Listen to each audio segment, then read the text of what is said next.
Fulfilling the promises of the Universal Declaration of Human Rights for older persons across generations. It's the theme for the first National Summit for Older Persons being held in Belize.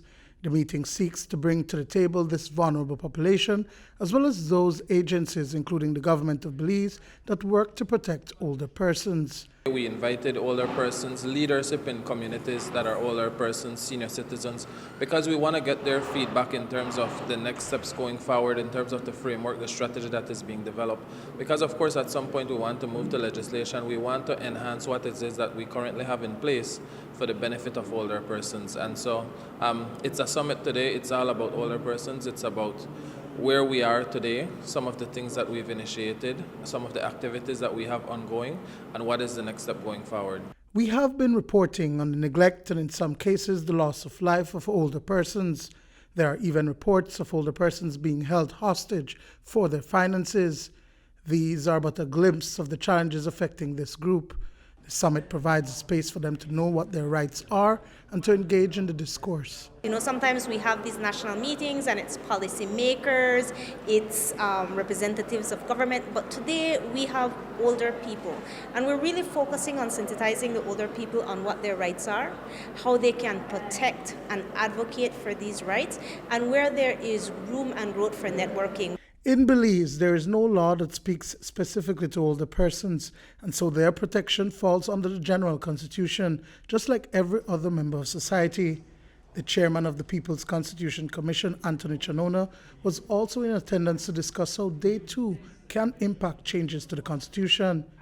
There is an international convention that speaks to rights of older persons who have rich intangible cultural heritage and can contribute to national development. That treaty was adopted by the OAS in 2015, entered into power in 2017, and goes beyond just basic human rights. Suriname was the first Caribbean country to ratify the convention this year, and OAS Representative Luis Coimbra says that Belize is expected to do the same. Older persons are not only vulnerable, they are able to produce, to be good citizens, to produce for the society, to contribute for the development of Belize, or for that matter, for the development of any country. I mean, one of the issues, important issues of the convention that the OAS, the law, the international law that the OAS is putting for the countries to sign and follow, is that the elders are part of the society. They are good citizens, but they need to have their rights recognized.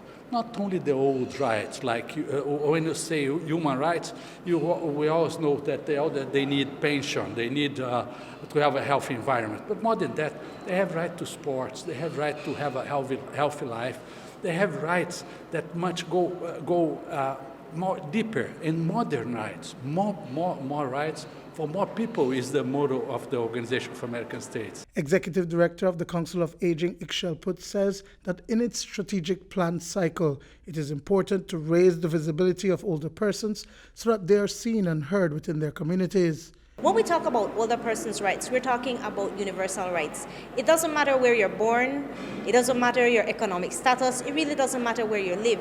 Aging is a universal process. We all experience aging. And so when we talk about older persons' rights, we're really talking about universal rights. It's also looking at how do we create voices.